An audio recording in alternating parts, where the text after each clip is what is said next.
President Trump says he's ready to make an announcement about the role the U.S. will play in the future of the Iran nuclear deal. In a new tweet Monday afternoon, the president wrote, quote, "I will be announcing my decision on the Iran deal tomorrow from the White House at 2 p.m. That's ahead of a May 12th deadline." Mr. Trump has called the Obama-era deal a, quote, disaster on numerous occasions and promised to get rid of it during the 2016 presidential campaign. The deal has divided some U.S. allies. The U.K. and France want the U.S. to stay in the agreement. Israel has urged the U.S. to pull out. A so-called side deal, which would keep the U.S. in the agreement, is said to be in the works. Joining me now from Washington is Jeff Mason. He's a White House correspondent for Reuters. All right, so Jeff, any signs at all from the White House about what the president will announce Tuesday? Well, nothing specific, but the signals have certainly gone in the direction of pulling out. The president has made clear his opposition to that deal, as you already said, during the 2016 campaign, but also since he's been in office. And he very reluctantly extended the U.S. participation in it the last time. And it seems likely that that's probably what he'll do again, which is to say that he'll not do what he did last time, but go with what he's been saying he wants to do the whole time, which is to pull out. That said, the reason there are still some question marks over that decision include the fact that the president of France, the chancellor of Germany, both very recently came to Washington and lobbied against that.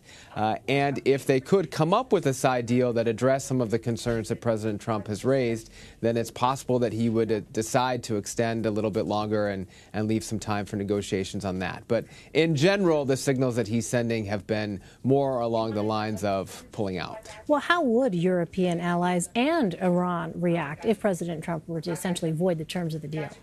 Well, Iran gave a little bit of a flavor of that earlier today by saying that they would potentially stay in the deal if the Europeans stayed in the deal, if the U.S. pulling out did not affect the terms that Iran already has with the rest of the international community and access to financial markets and those types of things. So that it's possible that the deal would not be ripped up entirely if the United States pulled out. That said, it would certainly take the United States away from the table for further negotiations, and it would drive a rift between the U.S. and its closest allies in Europe over this issue. Switching topics now, President Trump got involved with the West Virginia Senate race Monday. In a tweet, he urged voters to vote against former coal CEO Don Blankenship. Why, Jeff, is the president getting involved in this particular primary race? Well, he's afraid of not having a candidate who wins the primary race who could also win the general election. And that stems from some criticism that the candidate you just mentioned had made directly against Senate Majority Leader Mitch McConnell and his wife, Transportation Secretary Elaine Chao, directly criticizing her family and her ethnicity. So according to the New York Times, Mitch McConnell requested that President Trump intervene, and he was happy to do so. The basic concern for the president and for other establishment Republicans is that this would go the way of Roy Moore, who was not able to win in Alabama and lost a safe Republican seat. And so that leads me to my next question, Jeff. How much of a political expenditure of capital is this for the president, considering what we saw in Alabama?